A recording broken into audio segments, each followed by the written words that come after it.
Hi guys, ఇది మన అమ్మ ప్రేమలో థర్డ్ ఎపిసోడ్. ఆ రోజు రూపా వాళ్ళ మావయ్య తన మనవాడిని అండ్ కొన్ని ఆస్తి డాక్యుమెంట్స్ ని వల్లికి ఇచ్చాడు. వల్లి ఆ డాక్యుమెంట్స్ తీసుకొని చాలా సంతోషంగా మీ మనవాడిని నేను బాగా చూసుకుంటాను అని చెప్పింది. వల్లి మాటల్ని అందరూ నమ్ముతున్నారు. వల్లి ఆ డాక్యుమెంట్స్ చదివి కోపంతో పెద్దగా అరిచింది. ఆ అరుపులకి ఇల్లంతా దద్దరిల్లిపోయింది. వల్లి వాళ్ళ అమ్మ వచ్చి ఏమైంది అని అడిగింది.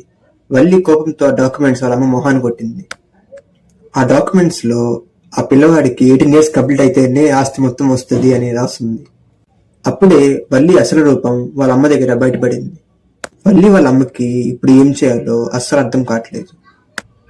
ఇంకా తనే ఆ పిల్లవాడిని చూసుకోవాల్సి వచ్చింది. రోజు ఆ పిల్లవాడికి పాలు, స్నానం ఇలా అన్ని వల్లి వాళ్ళ అమ్మే చూసుకునేది. అలా రోజులు గడుస్తూ ఉన్నాయి. వల్లి వాళ్ళమ్మ మేడ మీద కూర్చొని ఇలా ఆలోచిస్తూ ఉంది. ఇప్పుడు నేనున్నా కాబట్టి ఓకే, ఒకవేళ నాకేమైనా అయితే ఆ బిడ్డ పరిస్థితి ఏంటి అని ఆ తల్లి ఆలోచిస్తూ ఉంది. వల్లి ఆ బిడ్డని బాగా చూసుకోదు అని వాళ్ళ అమ్మకి బాగా తెలుసు. But she is helpless. వల్లి వాళ్ళమ్మ ఏదైతే భయపడి ఆలోచిస్తూ ఉందో అదే నిజమైంది. వల్లి వాళ్ళ అమ్మకి భూమి మీద నూకలు చెల్లిపోయాయి. ఆమె కన్ను మూసింది. ఇప్పుడు ఆ బిడ్డ పరిస్థితి ఏంటి చూద్దాము నెక్స్ట్ వీడియోలో. Thanks for watching my video. Please to like, share and subscribe our story narrator Instagram page. Thank you.